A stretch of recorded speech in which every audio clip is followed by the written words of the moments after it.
যখন মানুষের মৃত্যু চলে আসে, বলেছিলাম কালকার দুর্ঘটনার কথা, কারণ মানুষ যে সময় বাড়ির থেকে বের হয়ে যায় হজের উদ্দেশ্যে, বের হওয়ার পরে রাস্তাঘাটে এবং বিমান যেভাবেই হোক দুর্ঘটনায় মানুষ যে সময় মৃত্যুবরণ করবে, ওই হাজী সাহেব যে সময় দুর্ঘটনায় মারা গেল, আল্লাহ তাআলা বলেন শুধু ওই হাজী সাহেব মারা গেল না, কারণ হজ ফরজ হওয়ার পরে সে নিয়ত করে বাড়ির থেকে রওনা হয়েছে হজ করার জন্য, হজের উদ্দেশ্যে রওনা হলো, সে তো হজের জায়গায় পৌঁছতে পারলো না।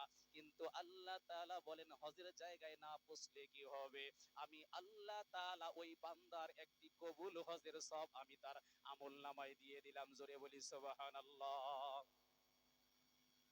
আর বান্দার উপরে যে সময় হজ ফরজ হয়েছে, সন্তানিক বিবাহ দিবে, কন্যা সন্তানিক বিবাহ দিবে, ছেলেকে বিবাহ করাবে, 5 বিঘা 10 বিঘা সম্পদের মালিক হবে, একটা বিল্ডিং এর মালিক হবে, আল্লাহ বলেন তুমি বিলম্ব করলা, তুমি তোমার জন্য ক্ষতি করলা।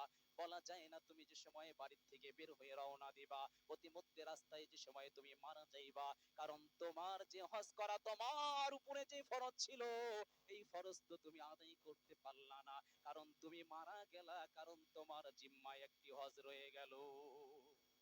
তুমি মারা গেছো, কিন্তু আর তোমার হজ পুরা হলো না, তোমার জিম্মায় একটা হজ থাকলো। একটু ব্যতিক্রম করার কারণে হজ ফরজ হয়েছে, সঙ্গে সঙ্গে রওনা দিয়েছে, রাস্তায় মারা গেল, হজের সব পাইলো।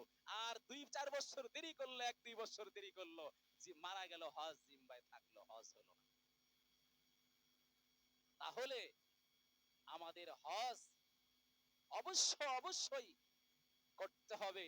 আর আল্লাহ তাআলা যে সময় এই হজ আমরা যে সময় সহি নিয়তে সুন্দরভাবে মাবরুর হজ আমরা করব, আল্লাহ তাআলা